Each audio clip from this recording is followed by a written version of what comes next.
روزانہ بیانات سننے کے لیے ہمارے چینل کو سبسکرائب کریں، بیل آئیکن کو آل پہ پریس کریں تاکہ آپ کو سب سے پہلے ویڈیو مل سکے۔ اور ان کے متعلق قرآن پاک میں جا بجا آیتیں آئی ہیں صحابہ کے متعلق۔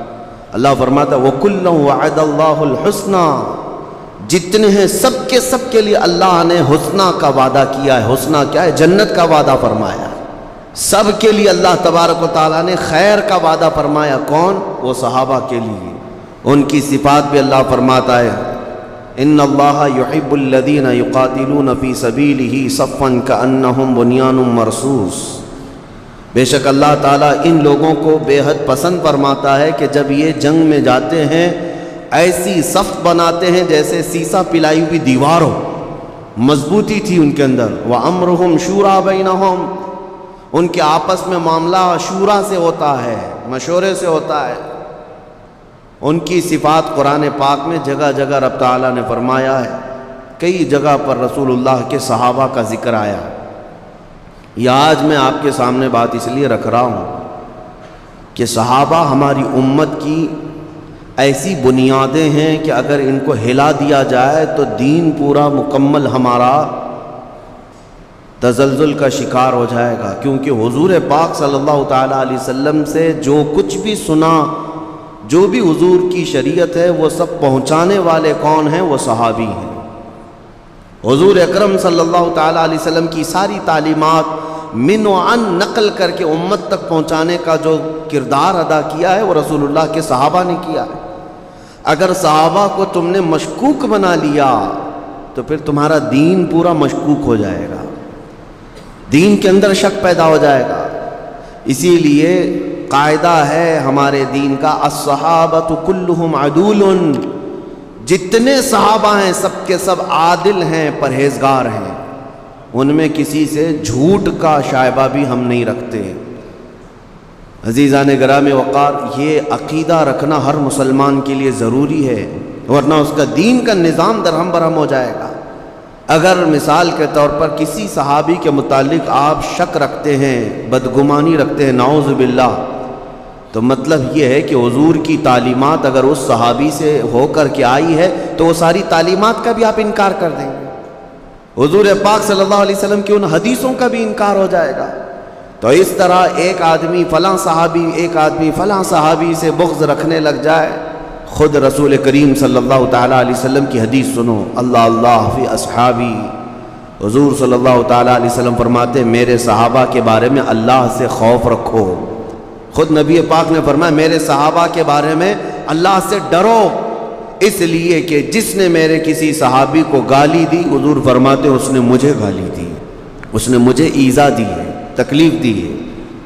یہ نبی پاک صلی اللہ تعالیٰ علیہ وسلم کے صحابہ کیوں اس قدر معزز ہوئے کہ میرے آقا نے ان کی فضیلت میں یہاں تک فرما دیا کہ اگر تم میں سے کوئی احد پہاڑ کے برابر سونا خیرات کرے، احد پہاڑ جانتے ہیں مدینہ کے نواح میں مضافات میں واقع ہے، 10 کلومیٹر کے سراؤنڈنگ میں پھیلا ہوا پہاڑ ہے، ایک چھوٹی سی جگہ کا پہاڑ نہیں، 10 کلومیٹر لمبا چوڑا اکھنڈ ایک پہاڑ ہے۔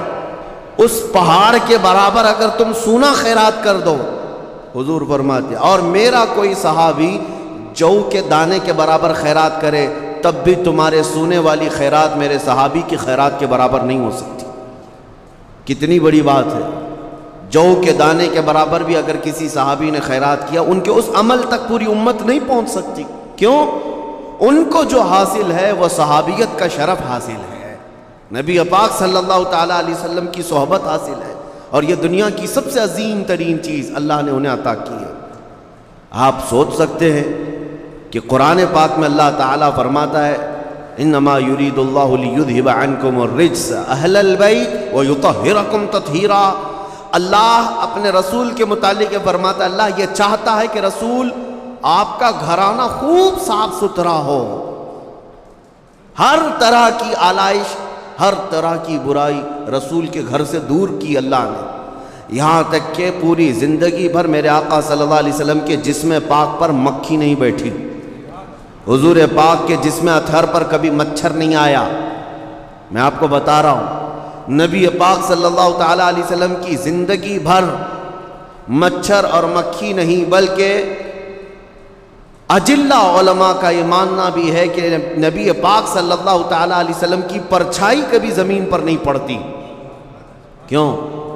ان تمام چیزوں سے اللہ نے اپنے رسول کو پاک رکھا ہے، عام لوگوں کی طرح نہیں رکھا. گھر پاک ہے، جسم پاک ہے، تو مجھے آپ بتاؤ کہ اللہ اپنے رسول کے جو دوست ہیں ان کو پاک نہیں رکھے گا؟ حضور اکرم صلی اللہ تعالیٰ علیہ وسلم کے جتنے صحابہ ہیں وہ بھی پاک ہیں. ہم نے دیکھا ہے زندگی میں بہت مرتبہ ایسا ہوتا ہے کہ آپ کو بلیم آپ کے عمل کی وجہ سے نہیں لیکن آپ کے دوستوں کی وجہ سے بھی کیا جاتا ہے. ہاں، کئی مرتبہ ایسا ہوتا ہے کہ ہمارا حلقہ بڑا ہے، 40-50 لوگ اٹھتے بیٹھتے ہیں، ہر ایک کی خبر تو ہے نہیں، لیکن کوئی ایک بندہ زیادہ گٹکا کھاتا ہے، نشہ کرتا ہے، اس کا الزام بھی ہمارے اوپر آتا ہے. کیوں؟ ارے ان کے ساتھی تو ایسے ہیں، ان کے ساتھی تو ایسے ہیں. تو ساتھی کا برا ہونا بھی ہمارے اوپر الزام آتا ہے. اس لیے رب تعالیٰ نے رسول کے ایک ساتھی کے اندر بھی کوئی عیب نہیں رکھا کہ کہیں دنیا یہ نہ کہے کہ رسول کے ساتھی بھی ایسے تھے. نہیں، بلکہ ان کا حال تو یہ تھا. اللہ اکبر. ہاں، ان کا پاسٹ کیا تھا، ان کا ماضی کیا تھا، اس سے مجھے کلام نہیں اور نہ ہی کرنا چاہیے. لیکن اللہ نے جب انہیں ایمان کی دولت عطا کی، رسول کی صحابیت عطا کی، تو ان کا حال کیا ہے؟ ایک عرب نے آدمی کا بول بالا کر دیا، خاک کے ذروں کو ہمدوش ثریا کر دیا. خود نہ تھے جو راہ پر اوروں کے ہادی بن گئے، کیا نظر تھی جس نے مردوں کو مسیحا کر دیا.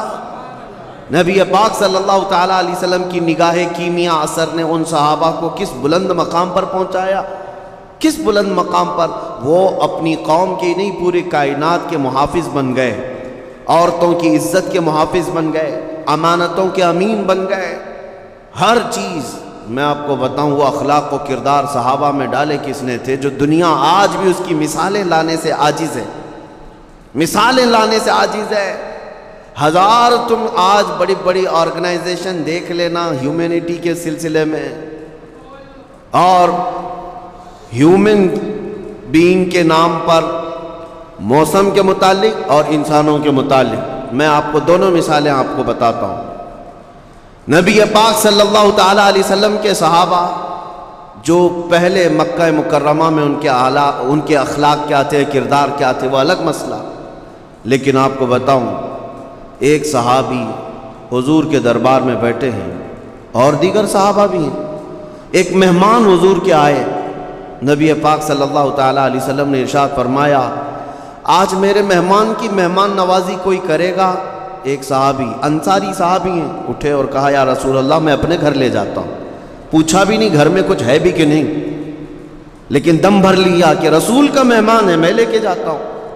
وہ حضور صلی اللہ تعالیٰ علیہ وسلم کے مہمان کو لے کر کے اپنے گھر آئے.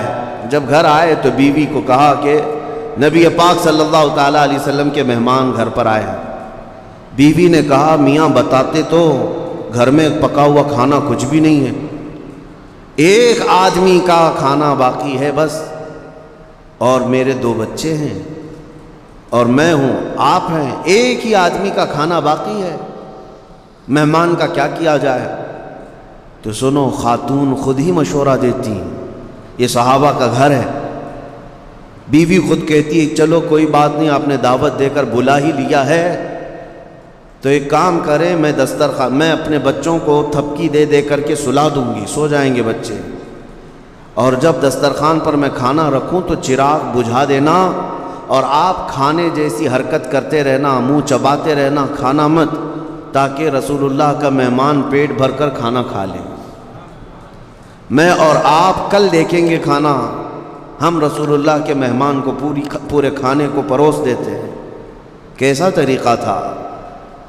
حضور پاک صلی اللہ تعالیٰ علیہ وسلم کے اس صحابی کے گھر میں جو معاملہ ہو رہا ہے، بچوں کو سلا دیا گیا، چراغ گل کر دیا گیا، دسترخوان پر مہمان کھانے کے لیے بیٹھا تو یہ صحابی کھانے کی حرکت کرتے رہے، لیکن کھانے کا ایک لقمہ بھی اپنے منہ میں نہیں رکھا، اور اس مہمان نے کھانا پیٹ بھر کر کھا لیا، آرام کیا، صبح جب مسجد نبوی حضور صلی اللہ علیہ وسلم کے پاس یہ لے کر کے پہنچے، نبی پاک صلی اللہ علیہ وسلم کھڑے ہو گئے اور کہا مرحبا، تو نے میرے مہمان کے ساتھ جو رات میں سلوک کیا وہ جبرائیل امین نے مجھے بتایا۔